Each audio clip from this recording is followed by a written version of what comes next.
How many human resets existed?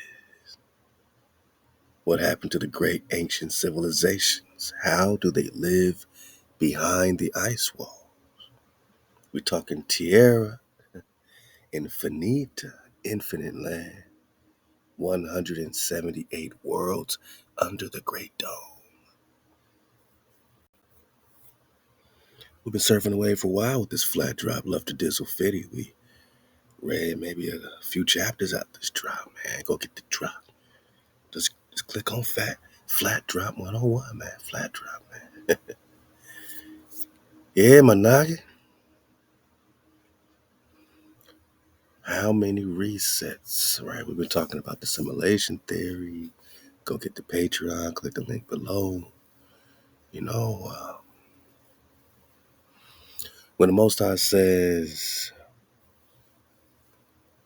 let there be light, that happens before the sun is created, right? Let there be light happens days before the sun is created. How many suns? I mean, was this the first Garden of Eden?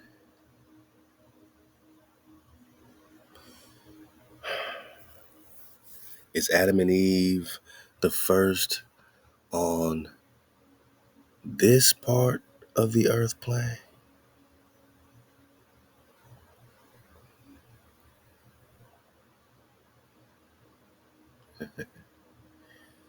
What about the other worlds, right, beyond the pole?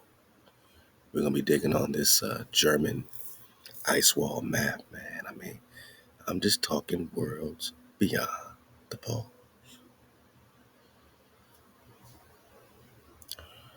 And now it's time for us to use,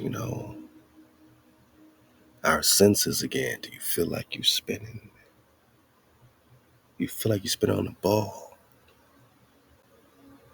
Or has the hijack just been slicing and dicing pieces of the infinite earth plane? And is it really 178 worlds? Shout out to Nas Confutin for the great work. We'll try to get some vibes of Cosmos before we get out of here, maybe for the dismount. Man, that'd be dope. Man, I mean, just all these great reconners throughout the years. Eric Dubay, Mark Sargent, Oh, man. F. Amadeo Giannini, of course. I can't leave out F. Amadeo, the Giannini, man. Do I got that worlds up? Worlds beyond the poles? Yeah. We gonna get some. We might belly flop to the dismount. We always get like chapter 1 and 2 describing the basis of there being more land the further you go straight, pretty much in any and all directions. And even in terms of the stars, giving a different interpretation, that these are just more luminous, gaseous sky areas. These aren't just some balls of gas shining, and yeah, there are other suns, but all these stars are not suns, many of which are just fixed, right? They're just other luminous sky areas. They're other land, other worlds. We're just seeing the, what he would call the luminous sky area, sky gas, luminous sky gases. Just like we got luminosity, to our part of the earth plane will be looked at as stars, to these niggas, across the plane, reflecting off the beautiful dome. And how big is this dome? Because we're talking about a great dome, right? Like there's smaller domes and then there's a great dome, kind of like there's smaller ice walls, right? And then there's greater ice walls, right? And I'm still, trying to understand. I mean, Flat Dry 101 is so special because it's mind blasting. It's beyond areas that, when we get orientation pies and enchiladas, sometimes it's just beyond areas that we are used to going, expanding our mind bone. You know what I mean? Especially when you get used to the idea that you're not spinning on no damn ball. But things are in motion.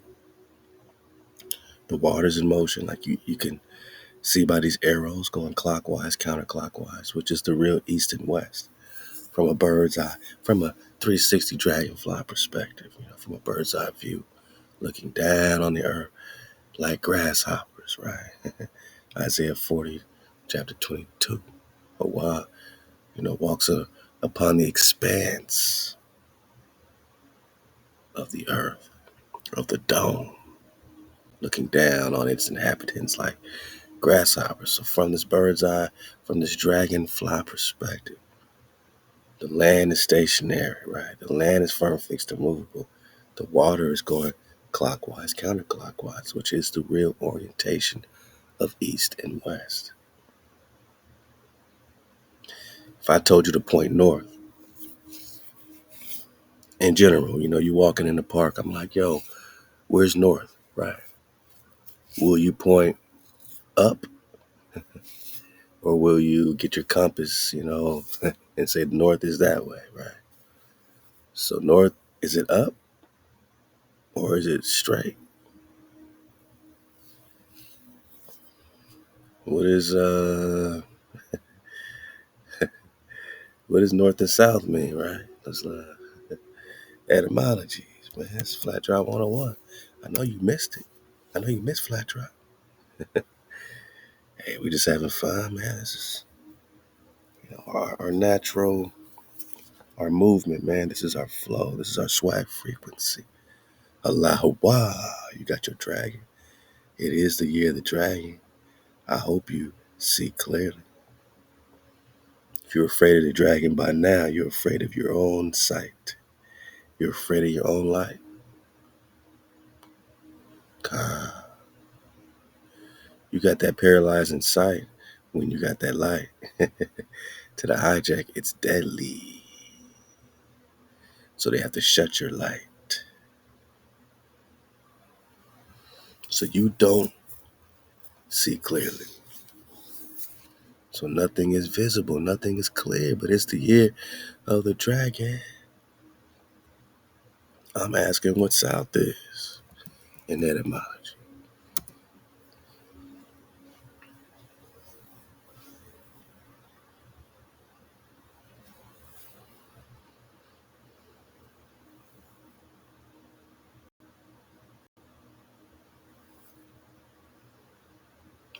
All right, southern, south, suta, suntas, sunside,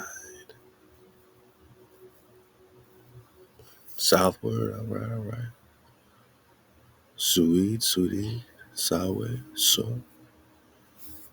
Four cardinal points. All right, they're not giving us a whole lot of drop, but what's north there? Let's go the other way. Maybe they'll give us the drop. Yeah, I thought so. The Nords, yeah, the Nords, northern, the near or left, also below, deeper, lower, down. How is north down, below, or left? Left hand, Arabic, Shamal, left hand. Look, the lowest point, what is it, north? These cats, these jabronis saying left. These hijacks is saying beneath. These, man, these sucker Tony Jacks are saying below. So if north is below, then what's south? That's why south, when we looked it up, it just looked so plain Jane, right? It was kind of stuck, right? They couldn't say right and up, but north is left and below, beneath.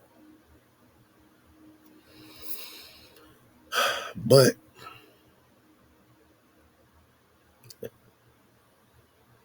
if I told you what's the true map of the earth beyond the ice wall, you walking on this earth plane, I say point north. All your compasses are going to point towards the middle.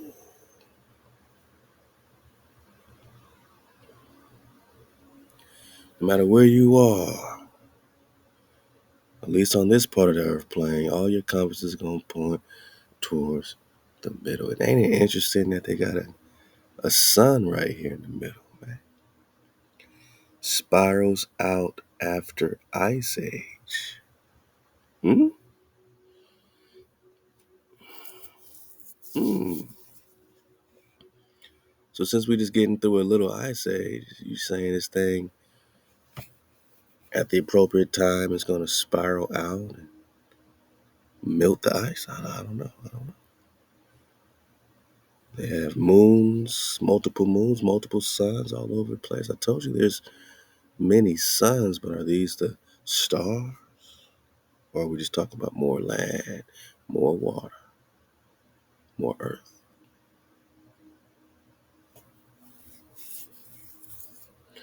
Clockwise, counterclockwise, clockwise, counterclockwise. You got to be real careful, you know, about your names, right? Our names, you know, the things we call the call the creator, because they can't play with the HaWah. They can't play with it, but they'll play with the Yah, right? The Yah is the moon, but this moon is the old moon, because according to, you know what I'm saying, Nas confunding, you know, some of these cartographers that are, you know, getting their bits and pieces of information. We don't take no map as solid or 100%. We got many different joints, Japanese maps, 1,000-year-old maps, you know what I mean? So we got orientation pies, orientation enchiladas. Look how these suns line up, though.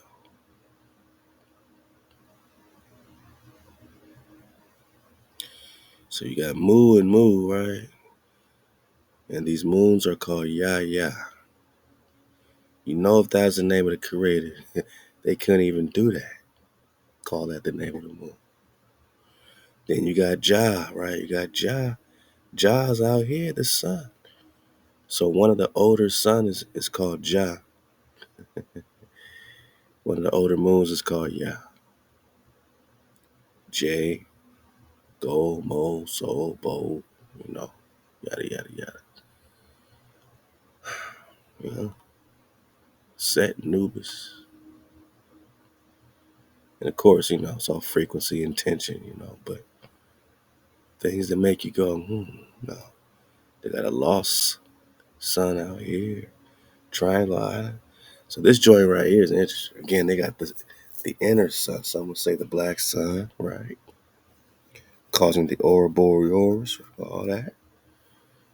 Yeah, they got the sun. Now the other joints that we seen don't have they didn't put a sun right there. We're gonna get back to the German, because this one got me popping off. I always wait until I'm like really inspired to do the flat drop. You know what I mean? Because I just know once we get started again, you know, it's a whole nother whole nother series. So I wait until I'm inspired, man. But my point is, not all of them put this. Now this one does. This one puts the sun in the center. And then this is interesting orientation, man, because I haven't seen one like this. It's almost like they're trying to draw a correlation. Like, these are the same land masses, clearly, but they just flip them here. Flip the same one here. Flip the same one over there. Same one here. But they're showing you it, right? I mean, what are they saying? And what does it mean?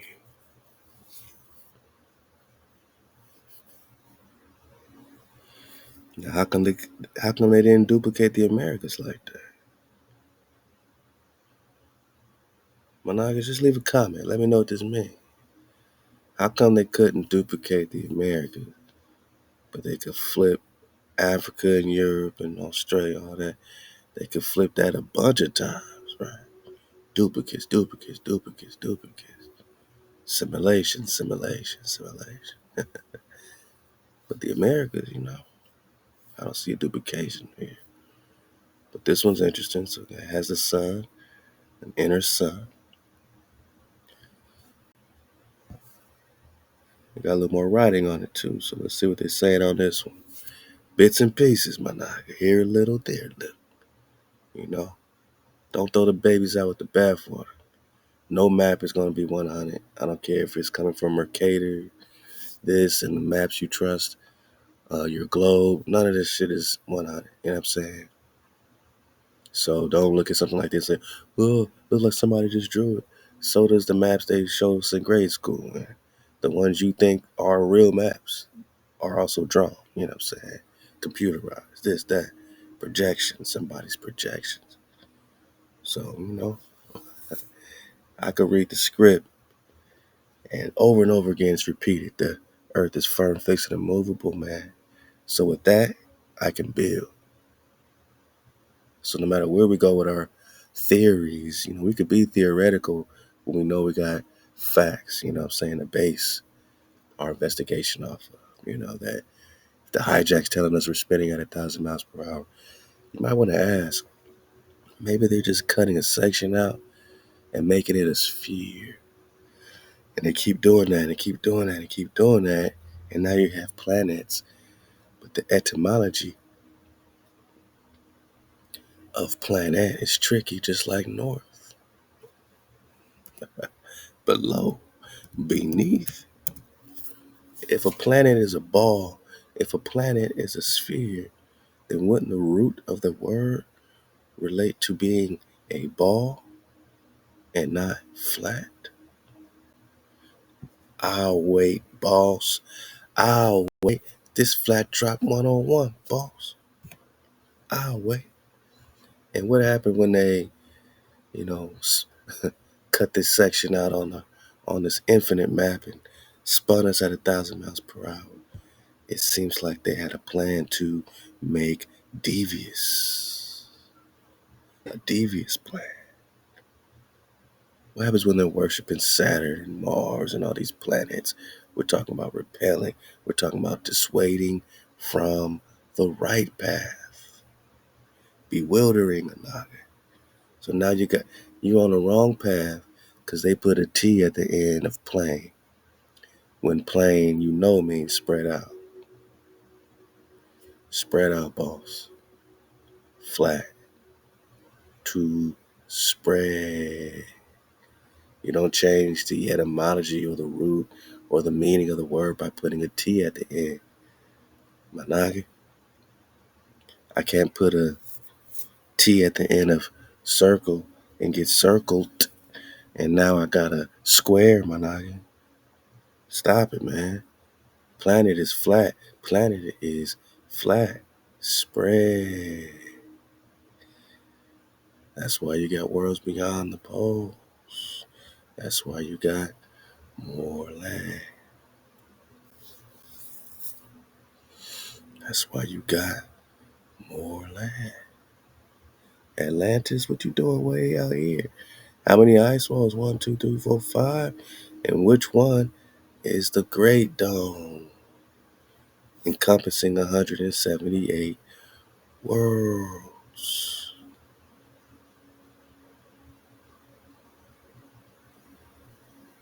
1, 2, 3 ice walls. Okay.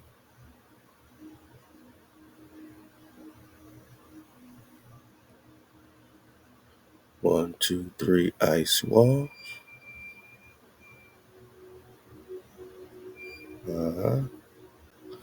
1, 2, 3, 4, 5 ice walls. And how do these ice walls correlate with firmament?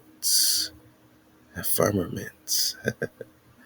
A great firmament, you know what I mean? Like, so this book, this 178, worlds under the great domes, could be drawing some correlation. How many ice rings, ice walls.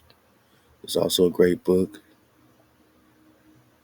by Nas Confunde, El Navigator que cruzó las murallas de hielo. The navigator that crossed the ice walls. The navigator that crossed the ice wall. The walls of ice.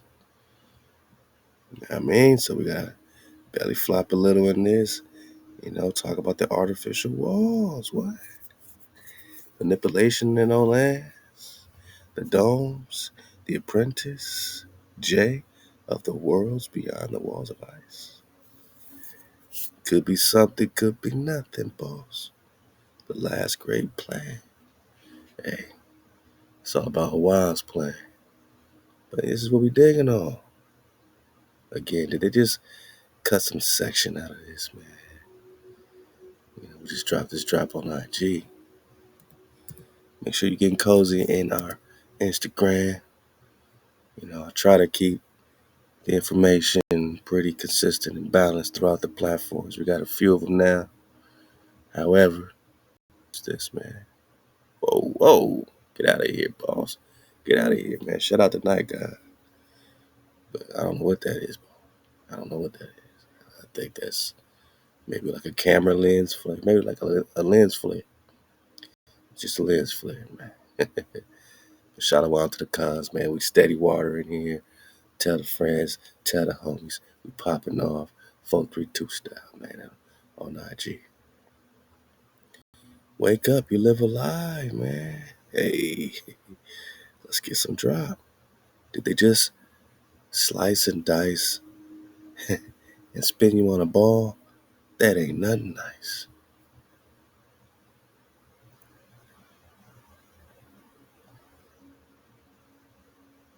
Here we go. Out a small circle.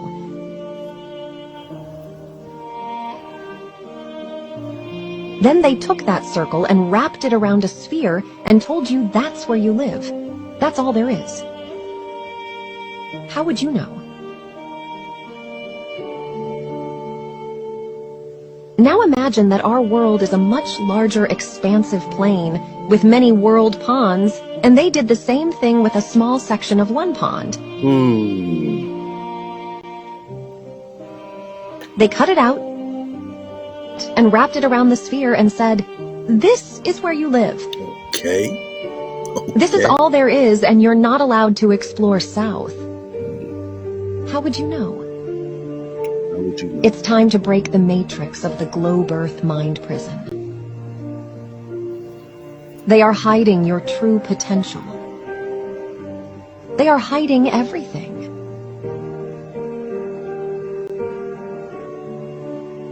Imagine if somebody took the whole Earth and cut out a small circle.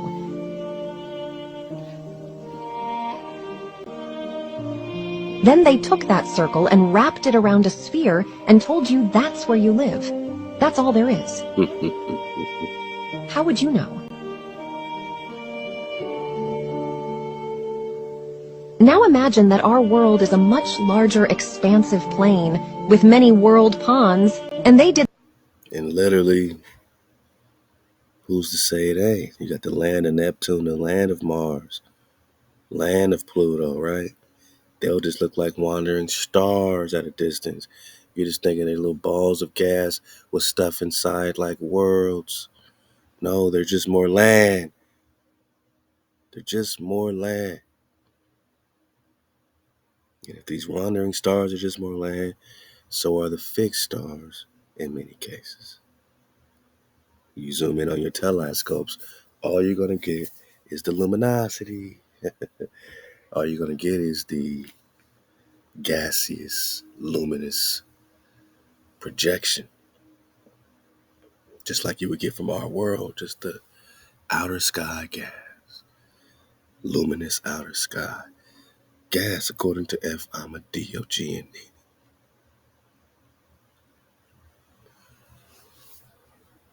All they did was zoom in and wrap little sections on balls and call it outer space, call it universe, but outer space is just outer space.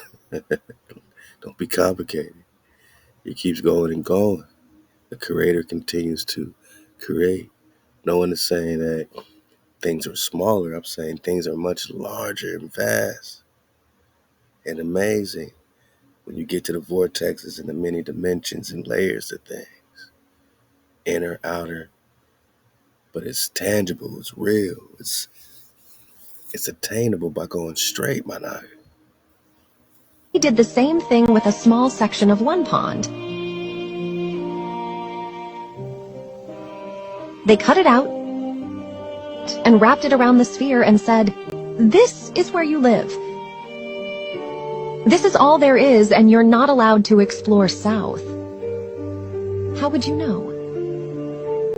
It's time to break the matrix of the globe Earth mind prison. They are hiding your true potential. They're hiding the creator by talking about some Big Bang theory, some accidental fart dust billions of years ago that creates complicated matter and life and you and me. Stop it, boss. Evolution, stop it, boss. Just stop it. Shout out to Flat Earth Bulgaria. Got the drop. Yeah, man. Yeah, man. Shout out A Tinfoil Hat. German flat Earth map from World War II has just been uncovered, and it depicts another ice wall all around Earth with other continents and land masses that are outside of it. And supposedly, Germany during this time period went on expeditions. See these black circles? I had to erase that so we didn't see their symbol, but this is supposedly where they went out and just claimed this land. Here's New Schwabenland, whatever that is, and they actually have Asgard way over there. And then up here we've got Terra de Vista. I'm not sure what that is, and I don't know what that is either. Is that And Terra de Fuego, which means hot lands. I think we looked up the definition of vista before. Vista in Spanish meaning vista meaning Spanish.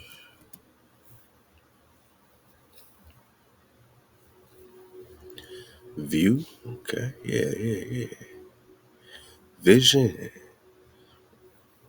opinion, perspective, sight. Okay. Land of sight. Land insight, out of sight. The vision land, I mean. All right. Vista, clear vista, vista view, the land of perspective. But it's connected to fuego. And again, it looked like somebody drew this map. It looked like somebody drew every map. Matter of fact, the first maps were drawn. So get that out your head that something has to look a certain type of way. Just connect it with the recon and let the investigation continue. supposed to be the top of the Earth or something? And then over here we have the lost continent of Lemuria, which apparently went. And it's right there where it would be in the Pacific Ocean, as this is North and South America over here. All interesting names, you know.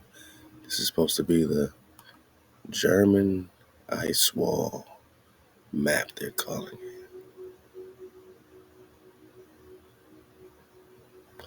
Now, we don't know if there's a giant continent in the Pacific. It could be hidden, it could be blocked off like the Grand Canyon. They say it's sunk with the Atlantis situation. You know, it's supposed to either went underwater, maybe it shifted under the ice wall. Just a thought right quick with this Atlantis thing, because This map right here, like I said, is be saying a lot of things, man. So this inner sun, right, says spirals out after ice age. New sun born. Ah. So along with the black sun and the so-called North Pole, which is really like the center pole, a new sun is born. And this sun, like the one we are digging on now,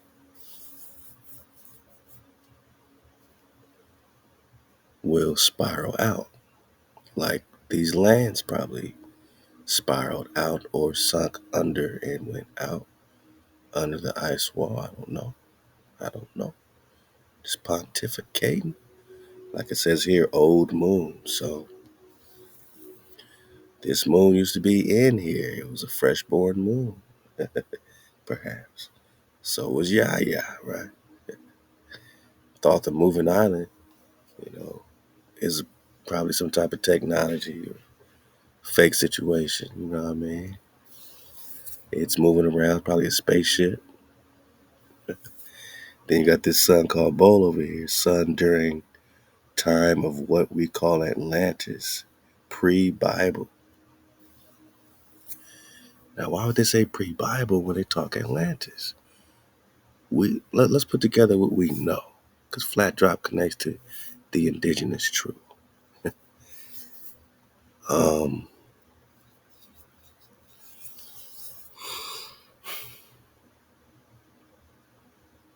we know that the Nasuts or the pharaohs out of Egypt came directly out the house of Atlantis,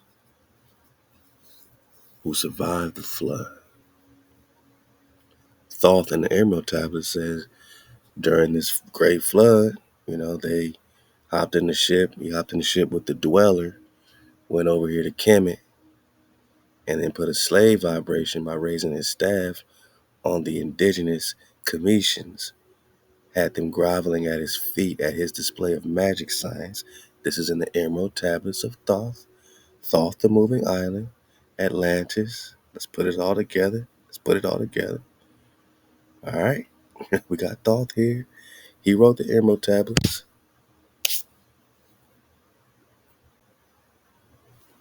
My bad, y'all. I had to get a fly. He wrote the Emerald Tablets. And, okay, that's pre-Bible, they say. Pre-Adam and Eve. Again, how many Adam and Eves are there? I mean, is there an Adam and Eve in all of these worlds? Or is the Adam and Eve story the first man and woman on the entire earth plane?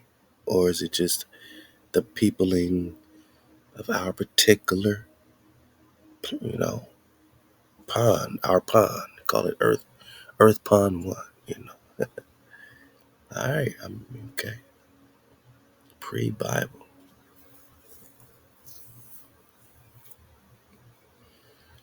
If Atlantis is pre-Bible, then Lemuria, Mu, all this stuff is pre-Adam and Eve too.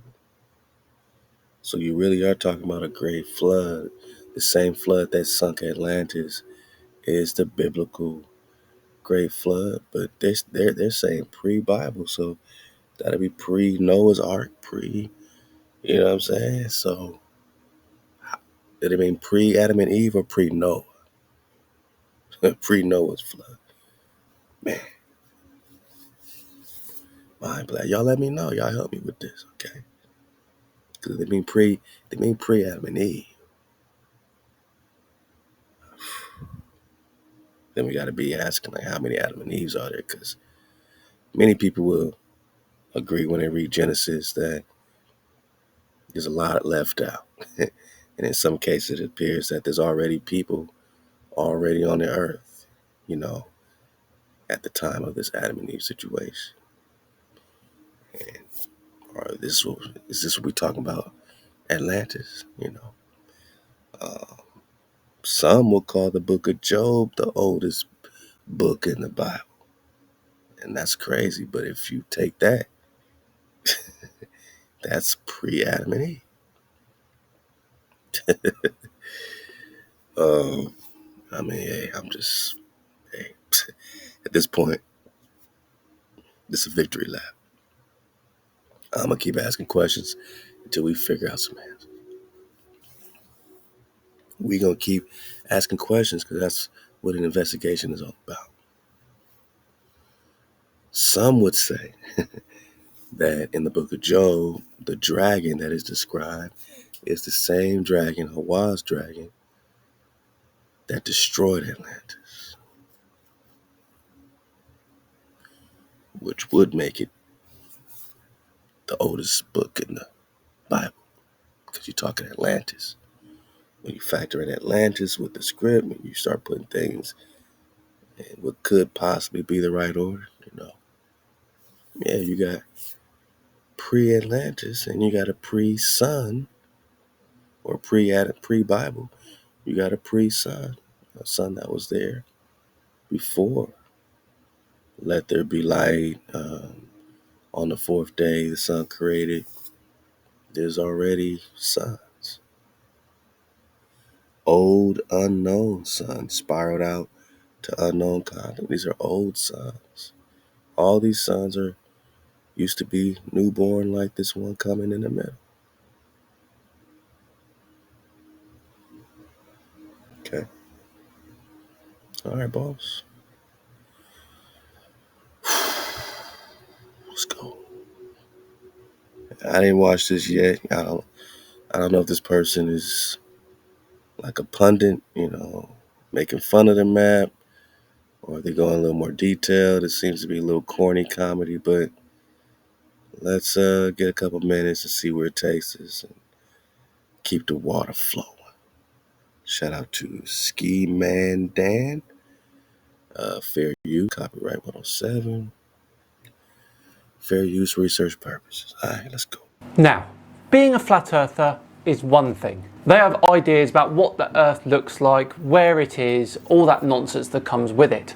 But when you aren't even sure what the earth is, and you think there are hidden lands beyond our own, then we're talking about a whole different kettle of fish. Okay. Go. Hello all and welcome along to another episode of Tinfoil Tuesday with me, Simon Dan. Thank you very much for joining me. Right, back to today's video, which is from one Divergent. Now we've seen him before, remember, and since then he's amassed a whopping 100,000 subscribers. Who knew that many people were interested in nonsense? Now today he's got a map of sorts and he's gonna take us through it. Give me strength. So, this is the known world. It's a bit different from Vibes of Cosmos, but about 90% is the same. So this is the known world we live in. This is Africa with Europe and Asia and Lemuria. As you can see, Lemuria here is open. And then this is what they would call the ice wall, which is a bunch of lands which are frozen or partly frozen, and also ice shelves. So when you see, for example, this is Atlantis here, and this is an ice shelf, which means like an ice wall. So it blocks from the sea, the water gets until this point, and then everything is ice here. So, from the looks of this, Divergent is looking at a map of sorts of the moon's surface, which has had the continents of Earth laid over the top of it, well, close to continents of Earth, and then a load of other land masses dotted around too. Apparently, some of the moon's surface looks like some of Earth's continents. Someone's basically picked out the bits they want to pick out and made it look a little bit like the continents on Earth. And this is where the Germans are here. You see here, you see this symbol here, the Germans. So from South Africa, from the coast of Africa, you go in a straight line and you have the Lazarev ice shelf. So again, these continents are here, but then there's an ice shelf. So only with a submarine or with an UFO. And this is Neuschwabenland, so New Swabia. So you're going over all this ice, and when they say the ice is melting, all this is land, pristine land, and maybe at one point it's land that was claimed with some of these high technological, kingdoms happening at the time, governments, yada yada yada. You know what I mean? So, are they still there, but underground, hidden beneath the ice? Let's go. and New Berlin and Germans, and then at the south of this island is the UFO bases of the Germans and the U-boats, so the submarines. Oh, that took a turn, didn't it? The Germans, which by the way are on this particular map are represented by a swastika, a little out of date, are on an island of sorts with submarines. Alright, so he's a goofy ass pundit, but we see the map.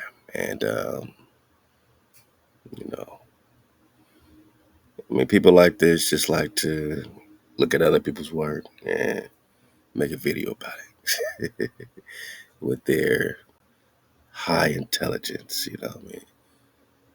Well, where's your research? You just sitting there looking at somebody else's research. It's crazy. But look at this though. We'll check for ourselves. So yeah, like I thought, this does vibe with the vibe of Cosmos. Love the vibe of Cosmos, and yeah, moon surface. So that's where you're getting this roundness, I guess. It's supposed to be like a yada yada, but it's showing. You know, he's showing another great theory. You know that the moon is a map. You know, we have a whole moon map that we put up. Look at the flat drop. You know, go find the one with the moon map. Right? And it's just completely detailed map of the moon surface like you never, seen. It's a whole situation. It's the moon plasma. That's a whole nother thing, right? Dr. Foster in the 60s said nobody's gonna land on this moon, Robert Foster, because it's plasma. So we got the plasma moon theory, simultaneous with the moon map theory, simultaneous with the worlds beyond the poles theory. You know what I mean? And this is where we are at Flat Drop 101, man. Welcome, man. Pull up a seat, man. All right, this ain't for you to be a skeptic. This is for you to say, what if? You know what I mean? Because I know what they taught me in public school is not the truth. It's pure cap. Pure cap. And this whole NASA thing is pure cap. And them going to the moon, pure Cappadocia. Or else they would return and haven't returned in 57 years because it's hard to fake that level of malarkey that they tried to, that they so-called pulled off before, which many people weren't, you know, impressed even back then. But they had the world buzzing. But they can't go back to the moon, but they can go to Mars. But this is the moon map showing us it's just a map. It's just a map, So when we look at all of these, disc, you never see the dark side of the moon. You never see the other side of the sun. You only see one side of the sun. You only see one side of the moon. Because these are some type of portal, some type of disc. You know what I'm saying? Not round, but like circular, like a circle disc, perhaps. The eclipse was very interesting because the moon wasn't even in the same, what they call it. I don't know if it was in Pisces or if it was in whatever, but it wasn't even lined up to be able to eclipse like that. Something else had to eclipse that sun. And even eclipses in general are these discs, that are crossing paths. But someone had a great question. They said, if the sun rises in the east and it sets in the west, and the moon is going from east to west, then what the heck is crisscrossing the sun? If both the sun and the moon are going from east to west. And of course, we're just talking about counterclockwise and clockwise. And we're talking gateways. Gateway.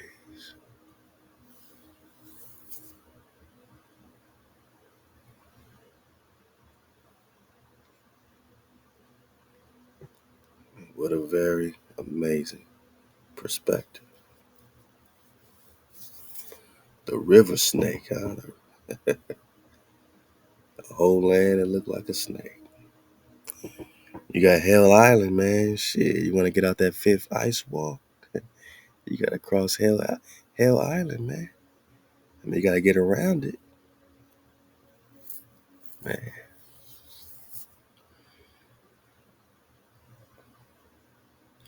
Yeah, see, these outer ice walls just look very lonely.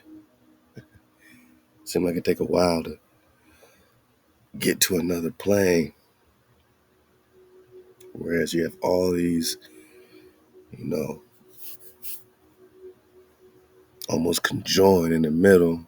The closer, the closer you get to the middle, the lands are closer. It's easier for them to cross ice walls sometimes to get to nearby lands. Just cut through an ice wall. And maybe they got a vortex like we saw with the tie in PNC, land of Prester John outside the ice wall. He said connected with the land of Prester John inside the ice wall. Vortexes, portals, chilling in Sedona. Tribal vibe is high, mountains on our side. Life in Arizona.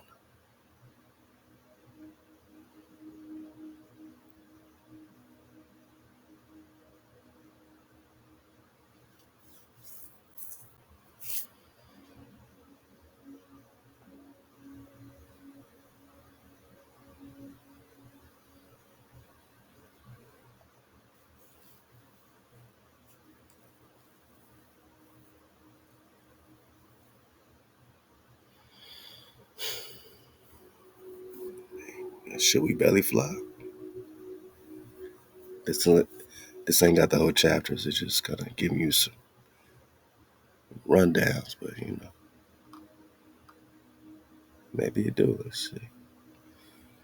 The summer portal. Oh man, okay. Artificial walls. I gotta say, let's dig on.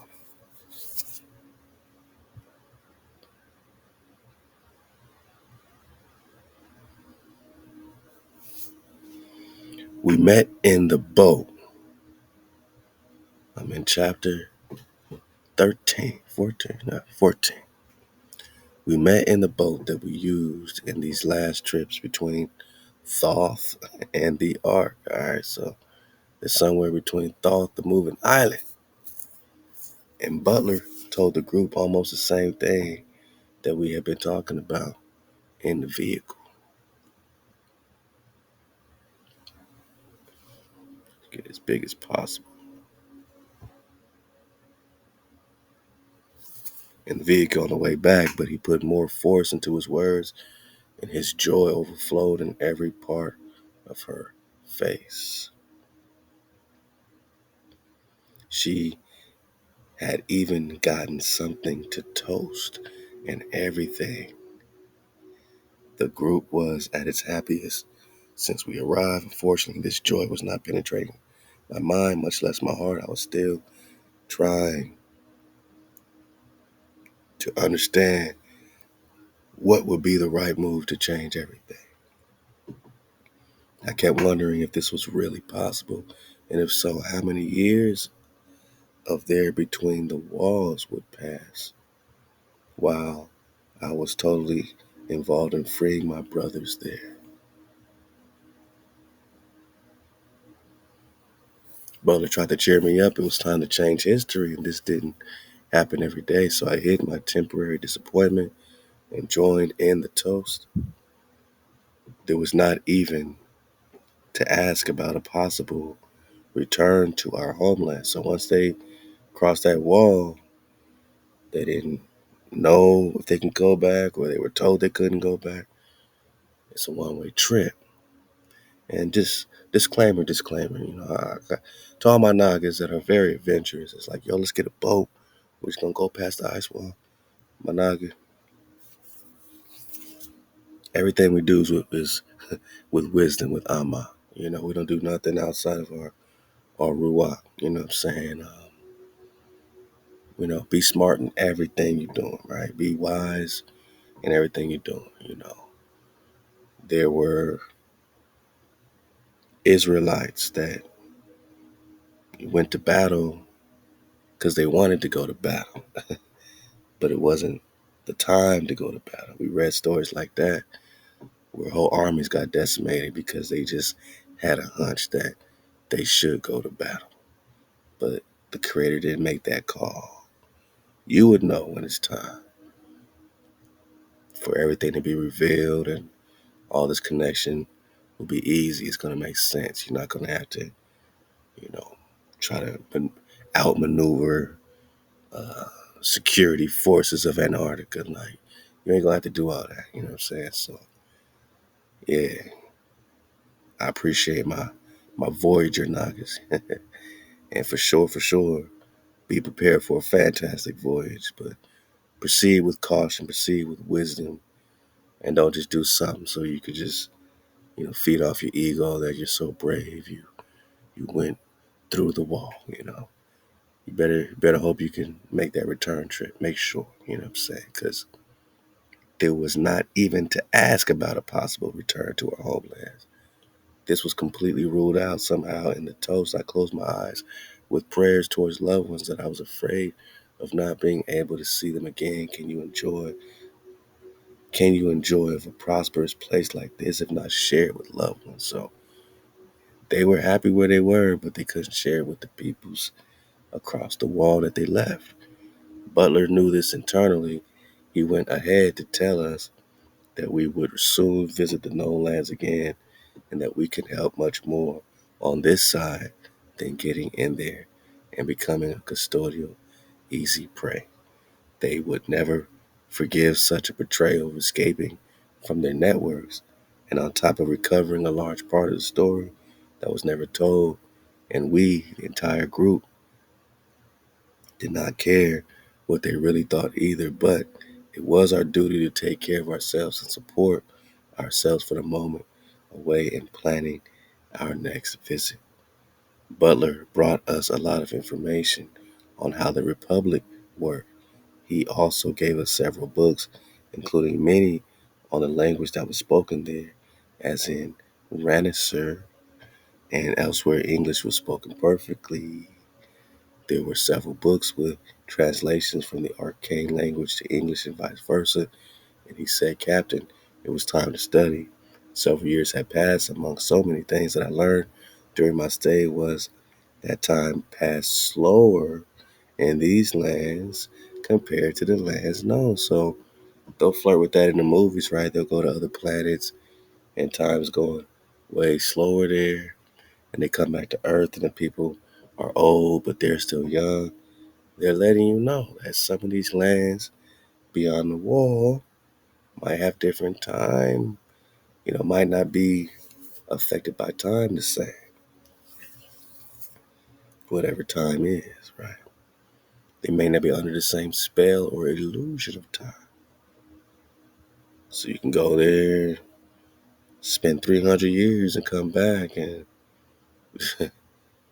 so much time has passed on Earth, all your loved ones. So I learned during my stay that time passed slower in these lands compared to the lands known. It was undoubtedly what had caused me the most to understand. There was a whole library at the time, the perception and the sense of the passage of it as an experienced person with the past and great battles of the U.S. Naval Force. Over time, I gained Fael's trust, and by unanimous decision, I became Naval Commander-in-Chief of the Ancestral Republic. From there, I was able to study more about the defense of the Republic, its technology, and its development, along with vision for the future.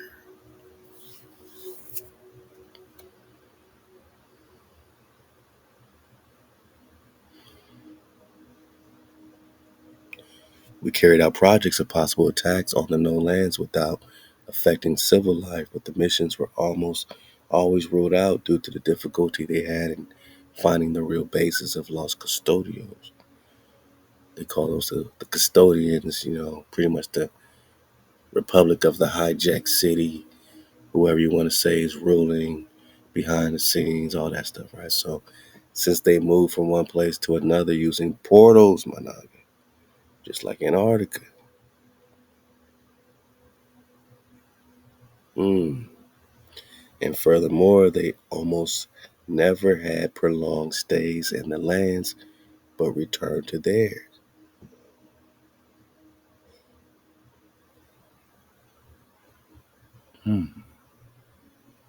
Always leaving some leader guarding. It was really easy for them with the implementation of the ice walls. The human possibility of even reaching the first dome was almost impossible. So the first dome, where would it be, right? They're putting ice walls and dome together, so it seems like, the dome at some point touches down, right? Because it has to touch down somewhere, right? If it's a dome. Touches down near some boundary of maybe each and every ice wall.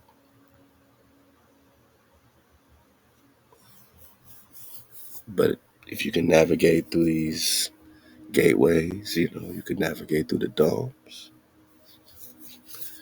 The human possibility of even reaching the first dome was almost impossible, in addition to the conditioning that existed by the media and the academy. They had created really humans. I know that the spelling, the wording is off on this, but we get it. We get it. Humans that they would repeat ad nauseum what his book said, and they would even take care of the walls unto death without knowing that it really existed, or that it really existed behind, only by order of superiors. The creation of paper money, we always talk about paper and plastic, right? The creation of paper money was also key so that everything works according to its master plan. Now everything was given so that the humanity of the earth's acquaintances, they would never know their true origin. Right, Managi? Nor the lands that awaited them behind those frozen curtains. That's why I said, shout out to my Voyager Nagas, because this is what we do know. They just found us in a new world. There must be more lands with more Nagas. And part of you wants to connect, right? We want to have that connection. Again, they know how to travel through these portals, these vortexes. You know what I'm saying? This is what they call these ETs and these flying saucers, with niggas in them, right? Because we know we connected to high-tech Nagas now, not just across the ice wall, but even within the water, within, the vast terrain, inside the earth and all that, right? So, frozen curtains, though.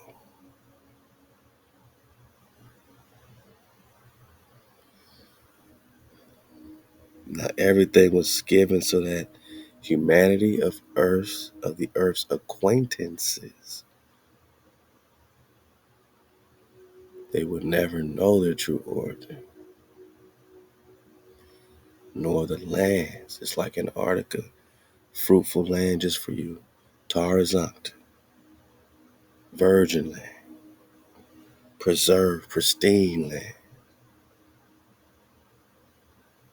nor the lands that awaited them behind the walls, right? The frozen curtains. Can you imagine any possibility that the human, with the little technology that existed, could navigate beyond giant blocks of ice, find even a passage, and not even knowing if that passage would give him the possibility of crossing that dome? Again, this author's correlating the domes with the ice walls. So if you could find a passage between these giant blocks of ice, then you could find a passage, Manai, that would give him or her the possibility of crossing the dome.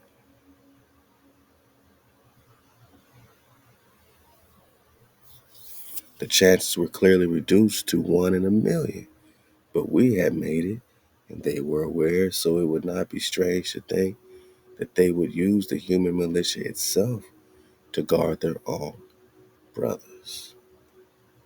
the majority due to ignorance and others due to royalties. What does it mean? The bases in the Antarctic ring, controversial, treaties, recon the Antarctic Treaty. All the big wigs made a treaty in the 50s and 60s to work together to keep Antarctica quiet. Exclusion zones, just like the Grand Canyon, right? Would not take long to arrive, as Butler predicted long ago. It was known that they would be taking other security measures due to the past war and the defeat in Ranasir were going to have consequences. Woo. Then they go into the manipulation of the known lands. Artificial ice wall.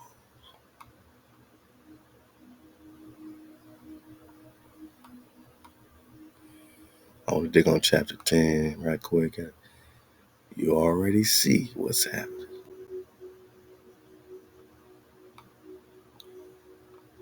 We get mind blasted.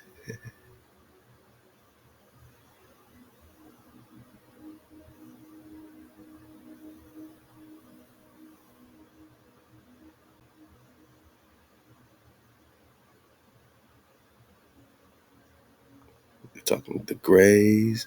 They bringing in aliens, Anunnakis.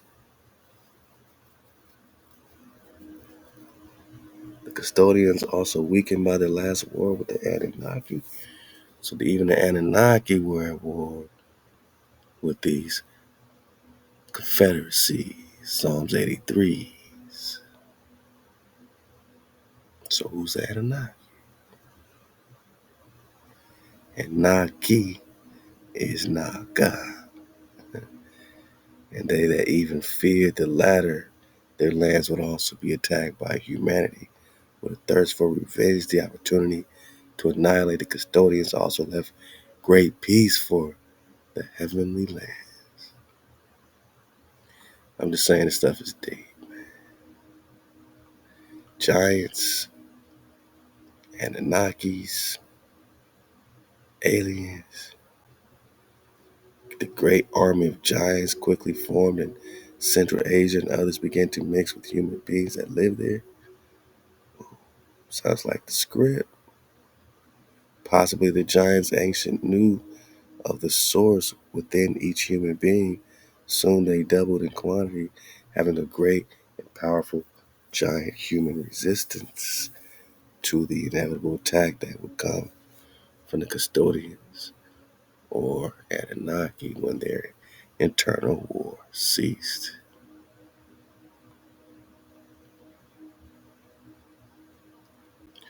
But man, I'm just belly flopping with this Tatar. You know, we talk Tatar very well. Let's get a couple paragraphs. Chapter 11 before I get 10. Nothing mattered around more than all this information that I was receiving from Shiki. It was incredible just to imagine where I was, and that a surviving gladiator who had also helped our ancestral humanity to survive was telling me in great detail about the true story. Human. I thought then that this book should be released and that it could be shared within the walls of ice. Shiki then continued, these men, animated with the vital energy of the source, began to increase in number as well as in technology. First, they based their technology on the development of the race and its well-being, although later they came to develop defense weapons, but they never reached the same custodial level. One fateful and dark night, the custodians penetrated the known lands, listen up, and found abundant gold and other minerals. So they penetrated Nagaville, found the gold, right, and other minerals, like copper and silver, all this. In their eagerness, they toured each point of these lands, coming to discover outside the first dome, between an area of high mountains, the famous lands of Asgard, fabled, right? And with them, they also collided with the humans living there. This group of custodians were surprised by light defense weapons that attacked. This is Star Wars, Manaya, and automatically pulverized the enemies, setting off an alarm to the other lands inhabited by humans. What was feared was actually happening, and by then the energy of the heavenly lands that animated human bodies of human beings was not prepared to face them. Got the dogs howling. Yeah. So automatically pulverized the enemy, setting off an alarm to the lands inhabited by humans. What was feared was actually happening, and by then the energy of the heavenly lands that animated bodies of the human beings was not prepared to face them.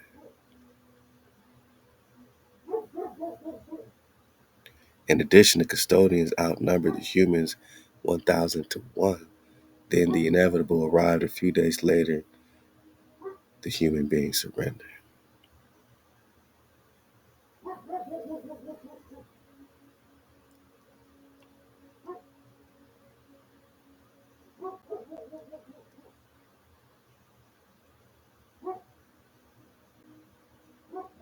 I mean, yeah, it's deep water.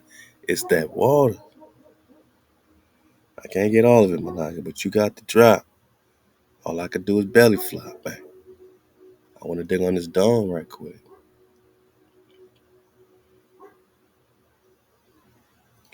In fact, it is the seed that they implanted in ancient humans. The custodians are also known for their advanced ships and for being one of the few to know the 178 worlds or circles by night.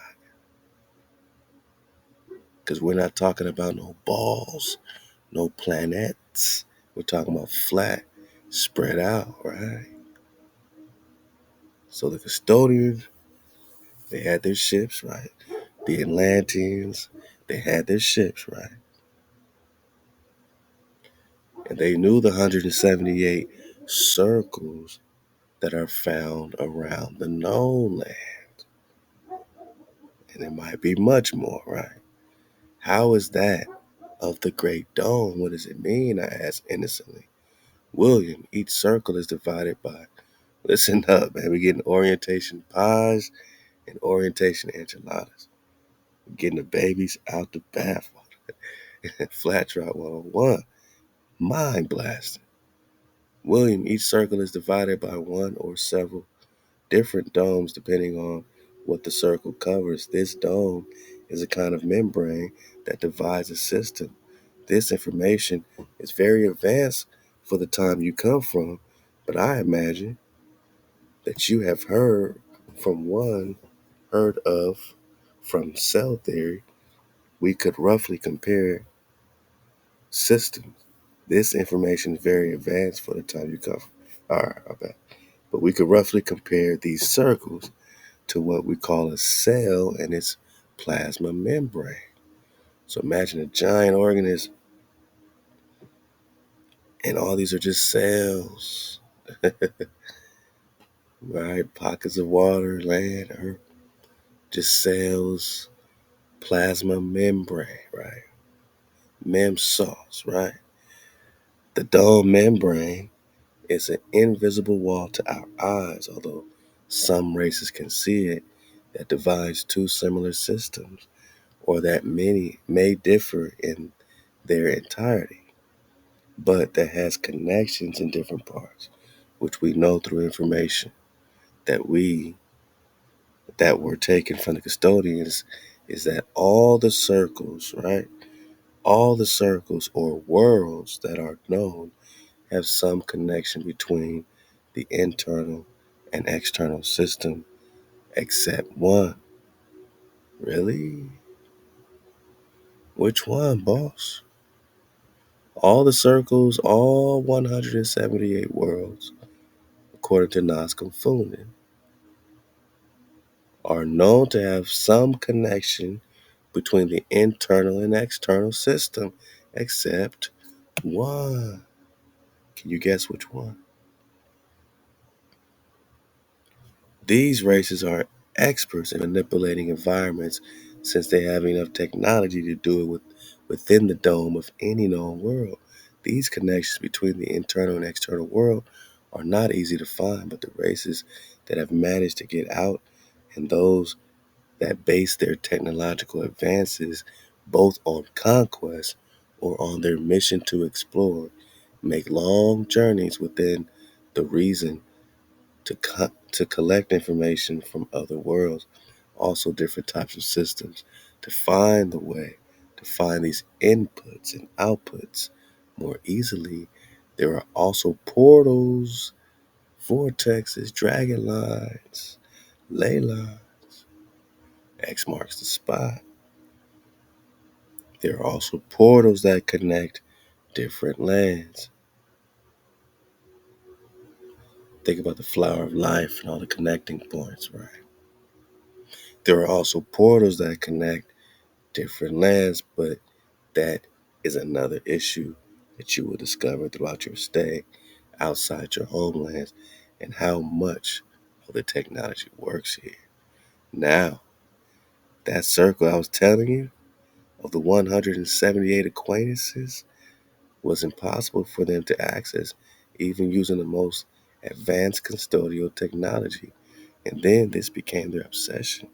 These lands were no one can enter, or at least no one can enter and leave alive, are the heavenly lands. Heaven, right? But heaven ain't up. Heaven is straight. And as each custodial attempt was frustrated, an agreement was reached with the Anunnaki to jointly develop technology that can open their way within, within and unveil the mystery of what was there.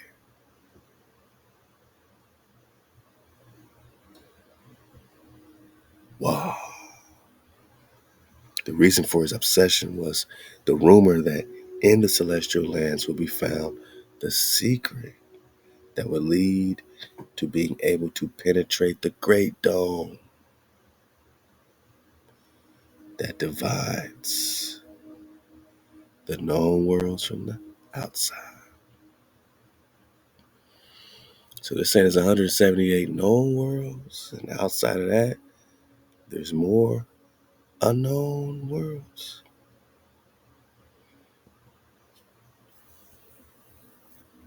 What do you mean by the great dome? The question came out of my interior almost without wanting to interrupt, but the anxiety. With the anxiety that all is generated in me, we have very little information about this great dome that we were able to gather from the custodians. This reminds me of the Emerald Tablets of Thoth, where he's being chased by the hounds of the barrier because he got too close to some type of border where everything he couldn't see past it, you know. All that Thoth, all Tahuti could see. He couldn't see past this particular boundary.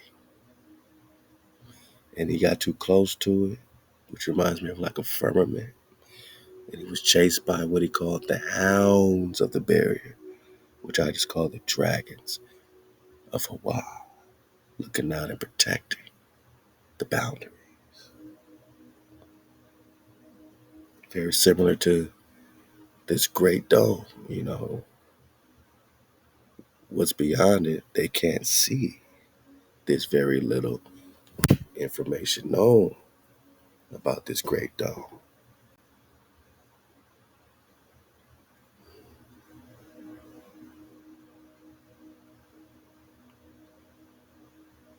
What we know so far is that it would be a great dome that surrounds the 178 worlds within, where the theory tells that no way has ever been found to enter or exit. So this will be the great firmament that we read about in the scripture.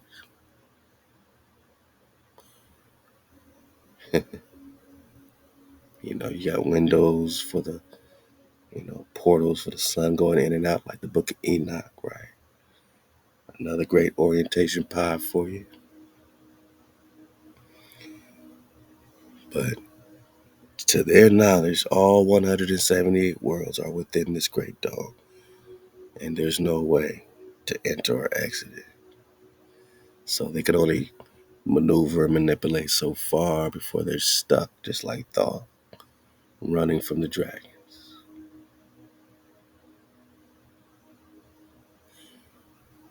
They're the hounds. They're the dog heads. But of course, we're talking Tan and Tanny, dragons and jackals, right? There is no information about what lies beyond. There's no information about what lies beyond. So we start thinking about worlds beyond the poles, where Ephemedia Giannini is clearly breaking down that in the 20s, they were doing stratospheric experiments and looking down. This is just a picture of a part of New Mexico, but it looks like a bunch of stars and quasars from 65 miles up. But it's just New Mexico. But he's showing that with enough distance, we too look like outer space. And they would say, oh, look at all these stars. And you zoom in and it's just luminous sky, gas, and areas of luminosity. But it's more land, more water, more vegetation.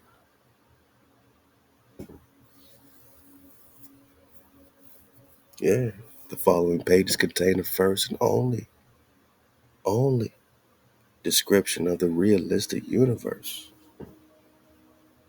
of land, water, oxygen, and vegetation. God.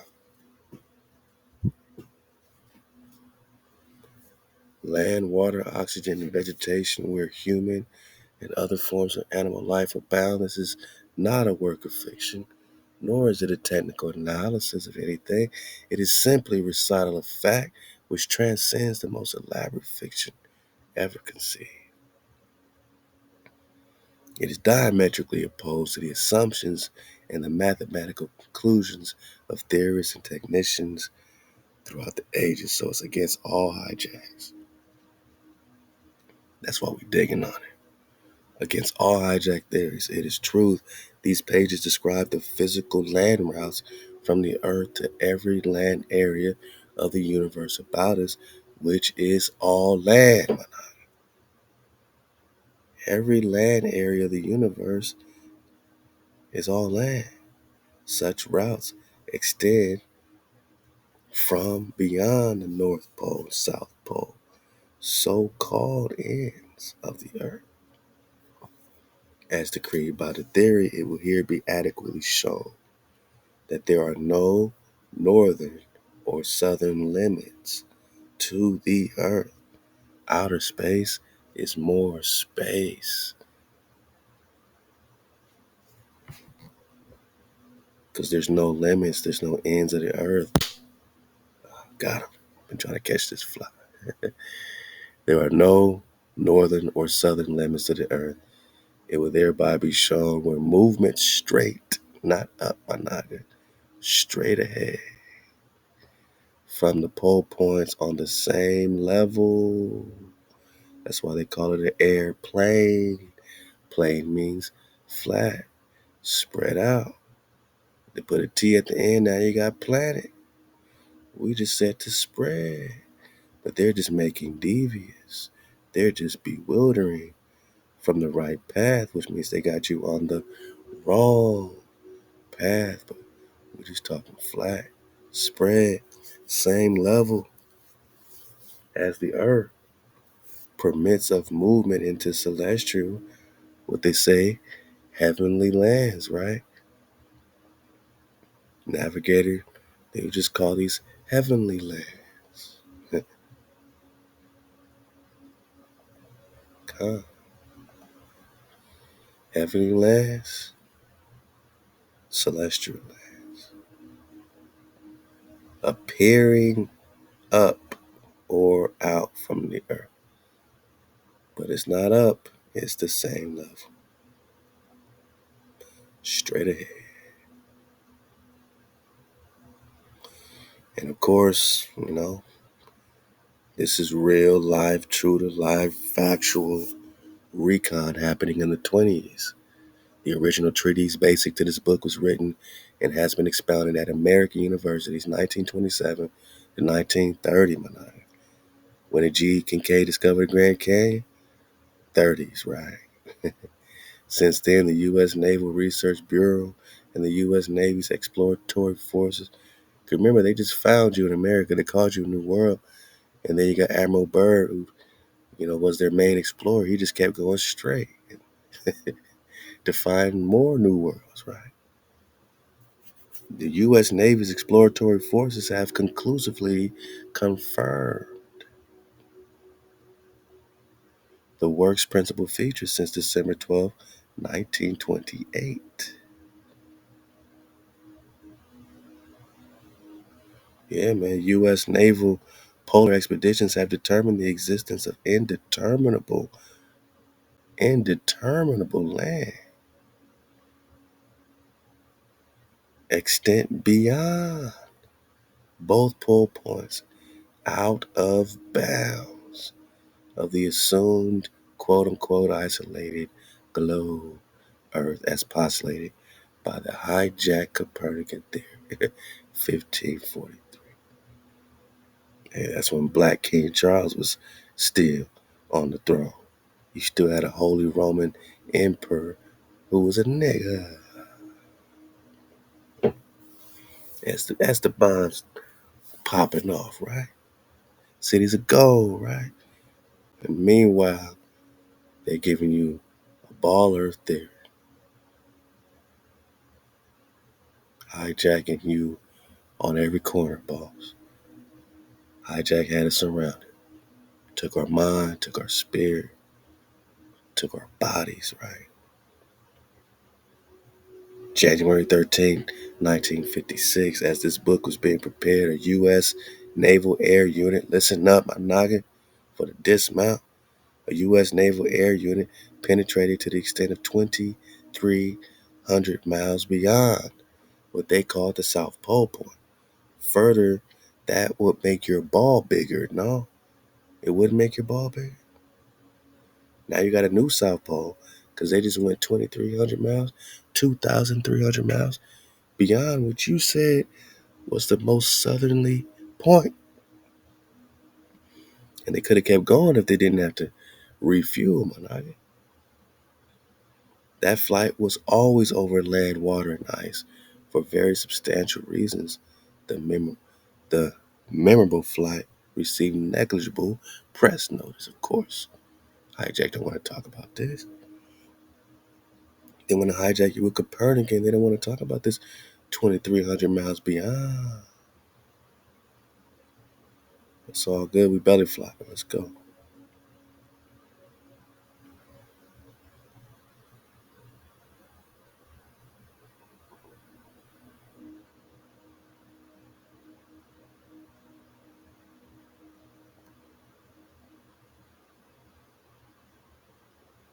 We belly flopping back.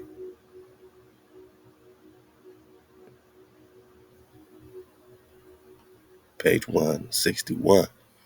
Astronomical planets, star clusters, double stars, galaxies, nebulae, or the Milky Way are additional aspects of the infinite celestial skylight. which extends over celestial land and water areas. What a beautiful dismount. And this is the final chapter of The Worlds Beyond the Pole book by Fama Giannini. We're talking about stars, planets, right? Planets, double stars, galaxy, all this outer spaceness. It's just celestial skylight extending over more land and water. It's just the skylight over the land, Manai.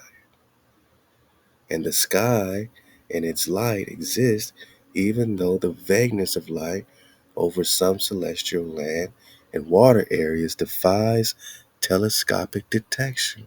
The identical variation of celestial skylight brilliancy now proved to apply to our terrestrial sky would impel celestial astronomers to provide the same identifying labels of star cluster, or Milky Way to luminous areas of our terrestrial sky,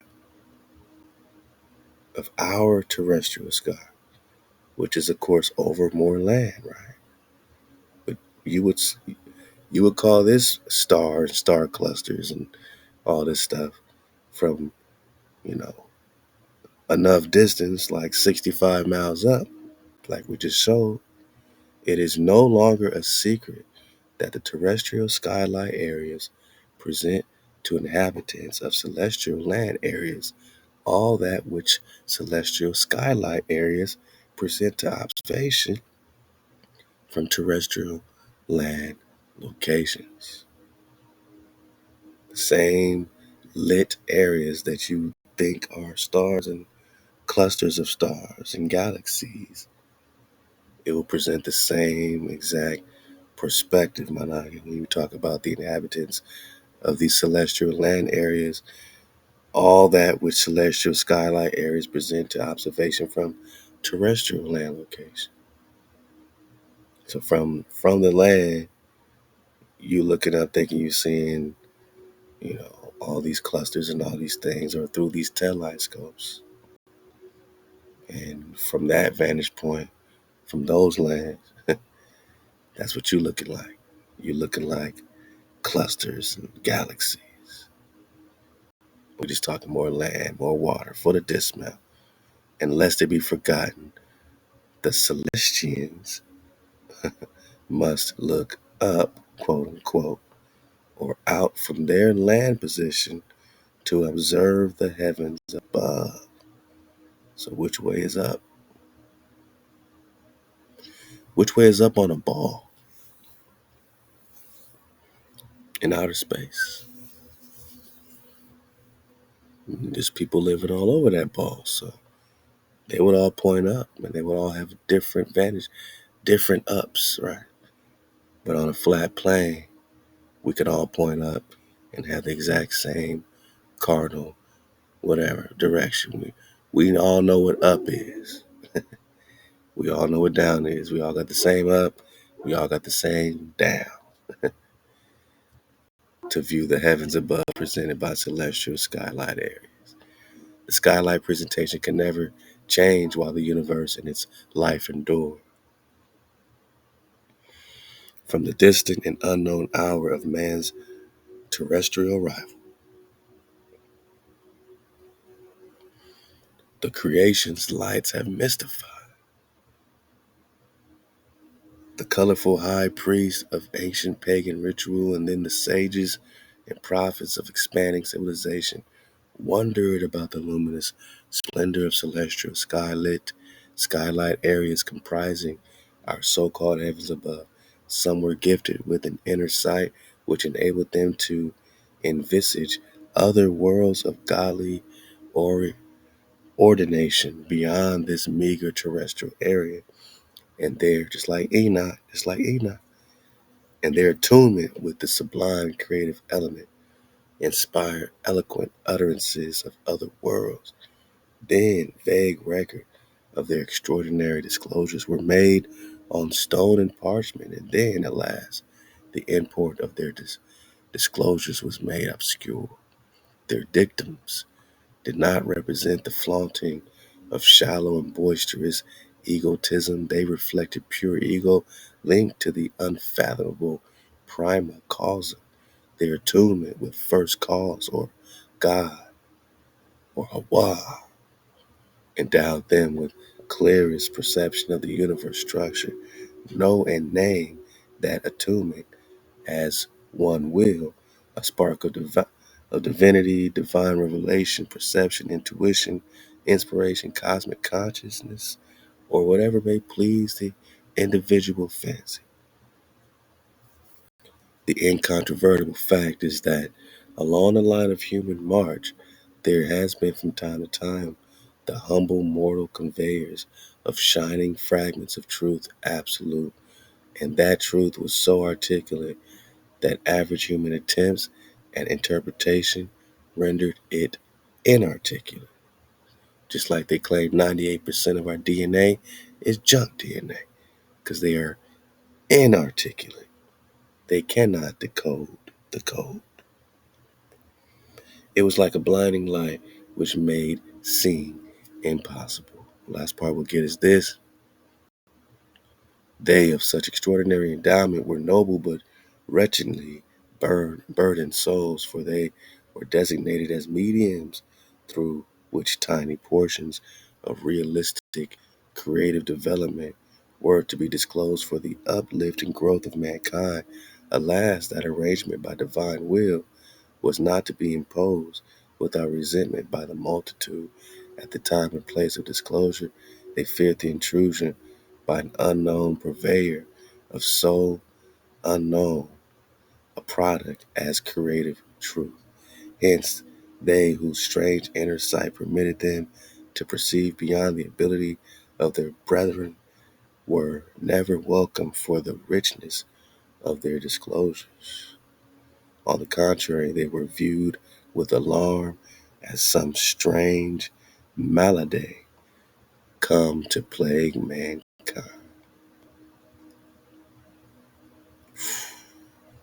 Oh man, making a dismount of the dismount. I'm gonna skip to his last paragraph, man, because we never really read this all the way to the end. So at least we could say we got the dismount of the dismount.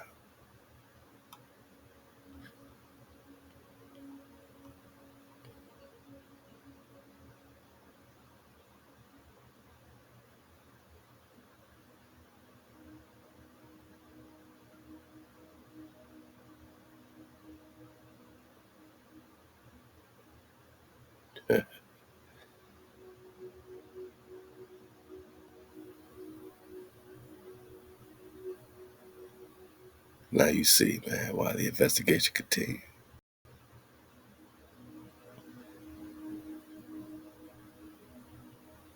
There's just so much drama.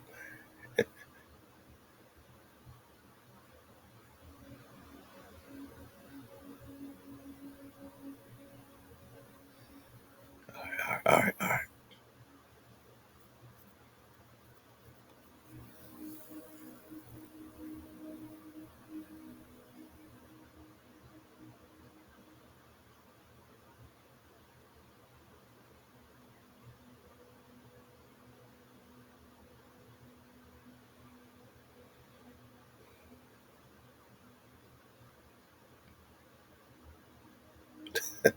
It's hard to skip ahead because there's so much drama, but that's why I'm laughing. I'm like, oh, man, I want to read all this. I'll read a couple paragraphs. You got the drop. I'll leave the link, man. It was disclosed that the world's elder explorer, Rear Admiral Richard Evan Byrd, was to command the government's memorable expedition into the endless land. All right, you don't have endless land on the ball. Let's go. Why would they put you on a ball? So you don't connect to this endless land beyond the South Pole, where Admiral Byrd was a very practical person who knew that he did not shoot up or out from the North Pole in performance of his 1947 journey over land and water extending beyond Earth's supposed north end. He did not contemplate a flight movement contrary to that which would transport him from his Boston home to the Navy building in Washington, D.C. He knew that he was to move straight ahead on terrestrial level from the South Pole point. Prior to his departure from San Francisco, he delivered the momentous radio announcement. This is the most important expedition in the history of the world. We're talking about the most important expedition in the history of the world, and how does it connect to the 170 worlds within the Great Dome? The subsequent January 13, 1956 penetration of land beyond the pole to an extent of 2,300 miles.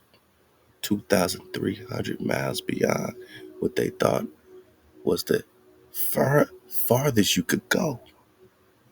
Prove that the Admiral had not been exaggerating, for the United States base at that point is the most important base this nation or any other nation has ever held.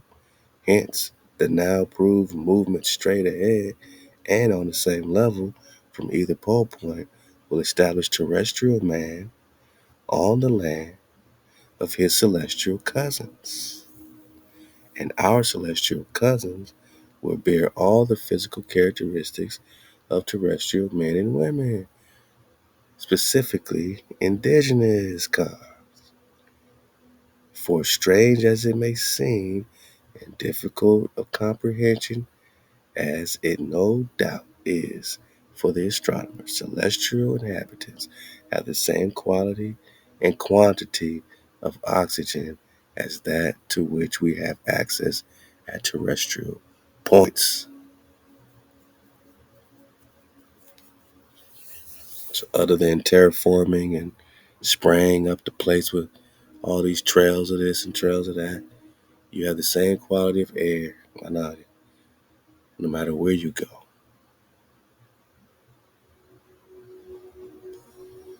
These planets with all this different gravities and all this is all made up stuff.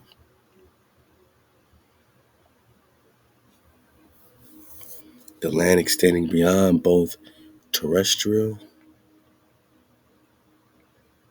imaginary poles is a minute area of worlds beyond the pole. It is an area of the worlds envisioned by the prophet Moses 3,300 years ago. It is a land area, room of many mansions.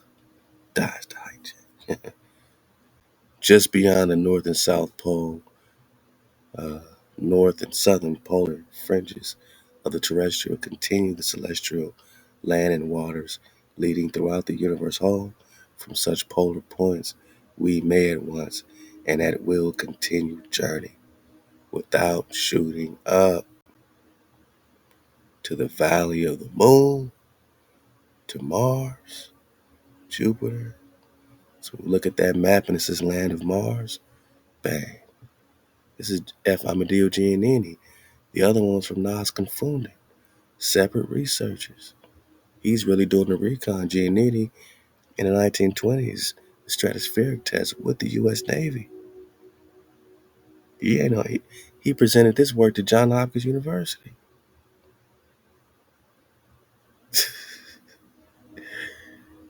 This ain't no play. They can't play with F. Amadeo Giannini. And so once you have these hard hits and you line up the Nas Confounded and the vibes of the cosmos, the Eric Bays, the Mark Stark, then you can, form a picture, form a visage, a vision. You know that these rockets don't shoot up when they blast off. They always kind of arc out and go straight to any other area of the universe whole.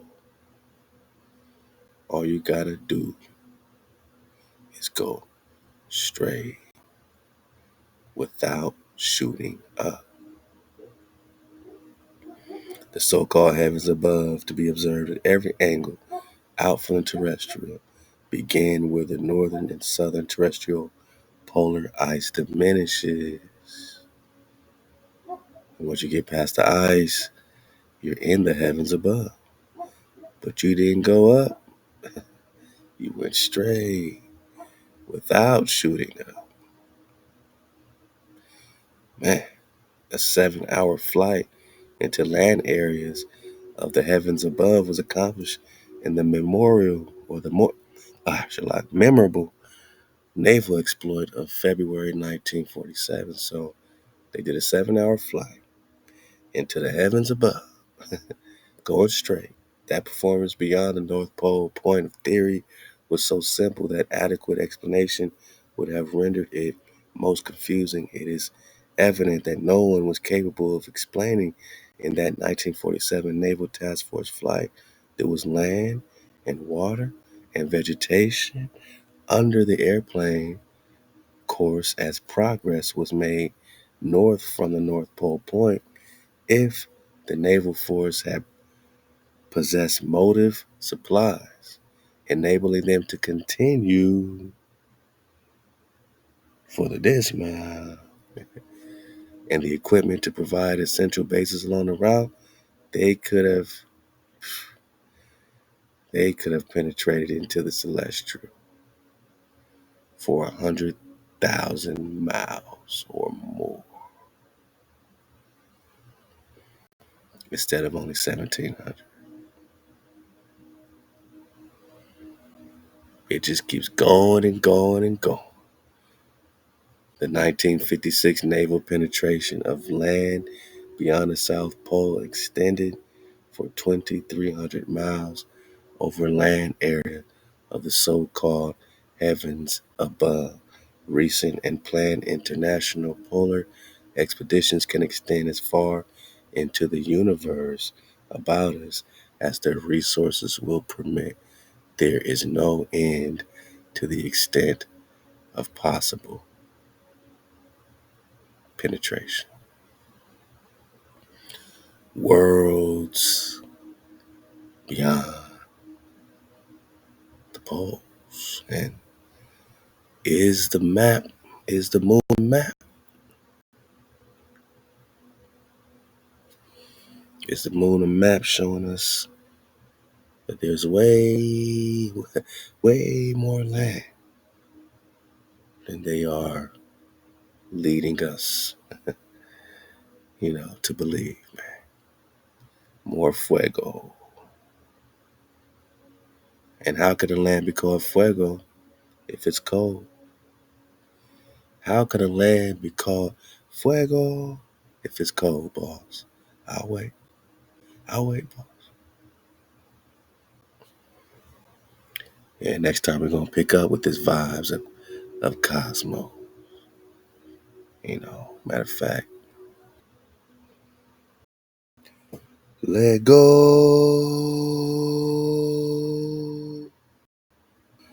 Let's vibe to this on the way out the door, man. Vibe to the Cosmos, got the wheel. Just meditate on it, man. This is the moon, right? It's just a moon rock, right? It's just a moon rock.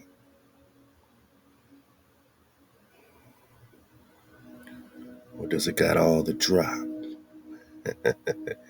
right in your face ball?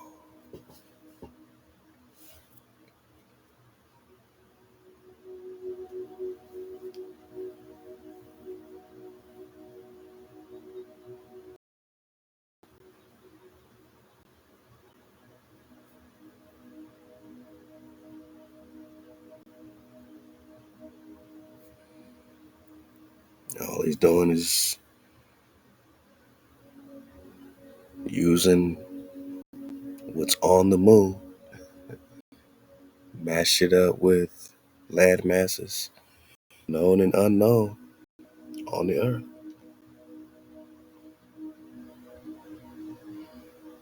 and found the hidden truth.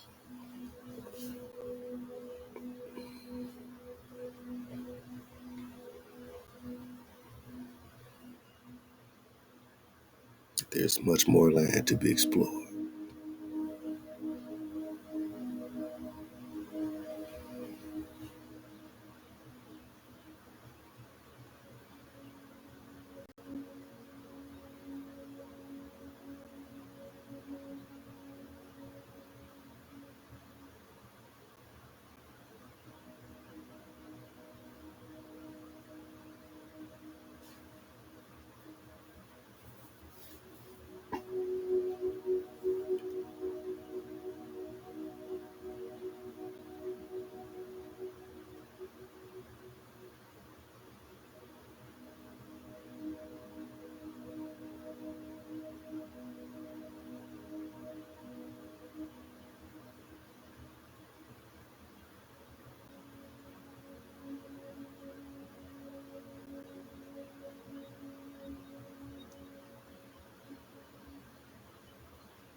all these outlines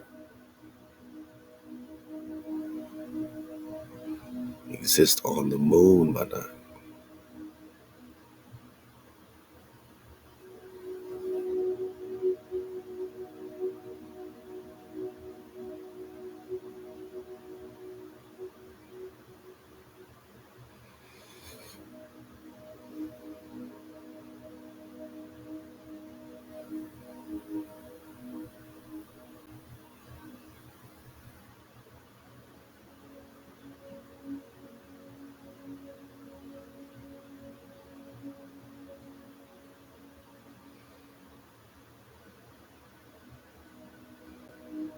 Shout out to Vibes for the amazing recon. He has much more on his channel, so click the link and explore the perspective of orientation connecting with the moon itself directly as a reflection of more lands beyond the pole.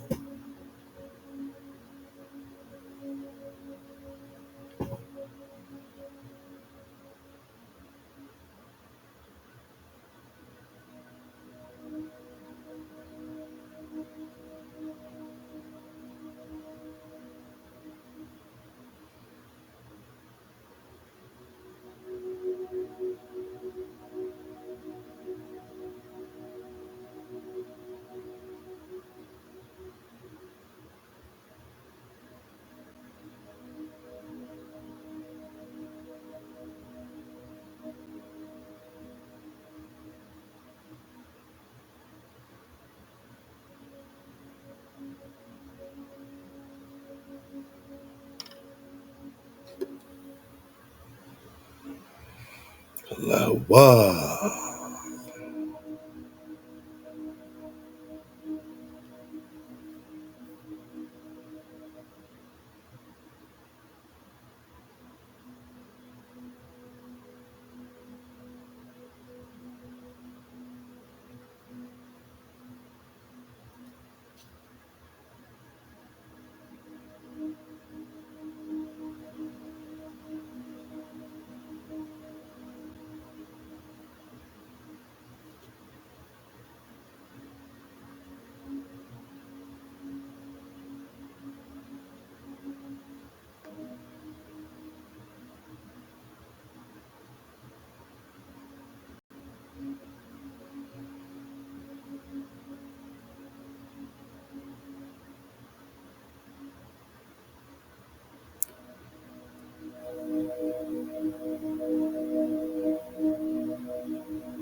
It's amazing how the Mississippi flows north and south, right? Just like the Nile, all the way through Canada. Dang.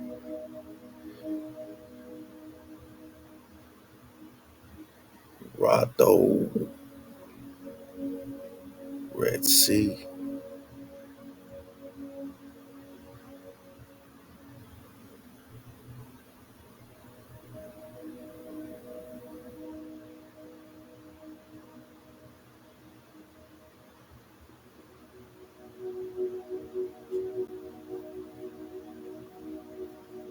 Mhm.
We still matching up this landmass again, Lemuria, man. So we don't know what's over here. We don't take boats past Catalina Island through the Pacific.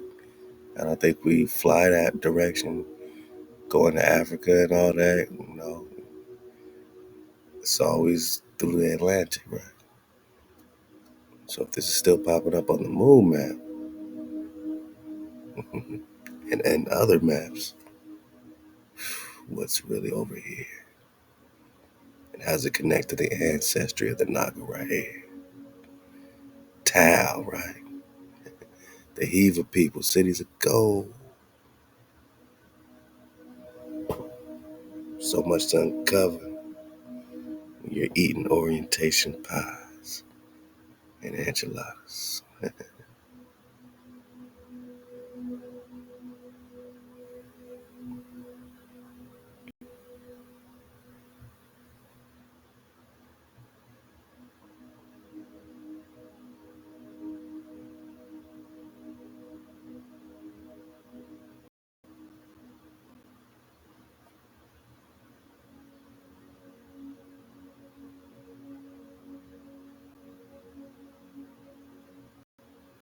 It's all happening.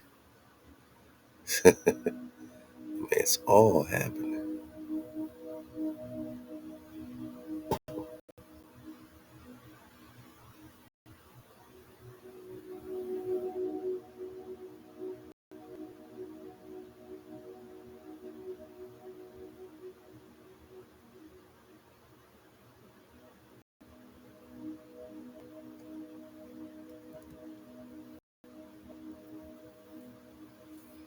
Shout out vibes of Cosmos.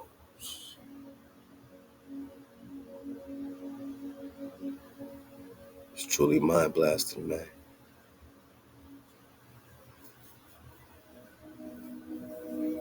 It's all happening. It's all happening.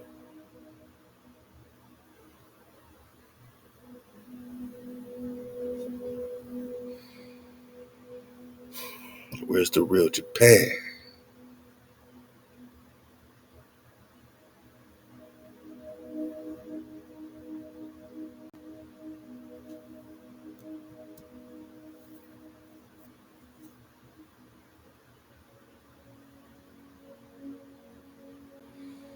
Halal HaWah. So yeah, Managa, don't limit yourself and always be prepared to empty your cup and get the drop and get the vibe, man. Like the con vibes, get the vibe.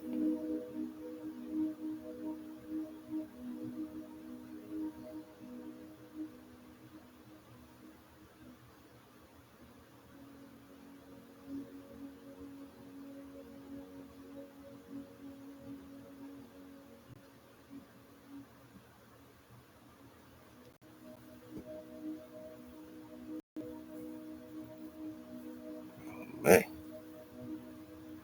I definitely want to dig on this meteorological documentary, man.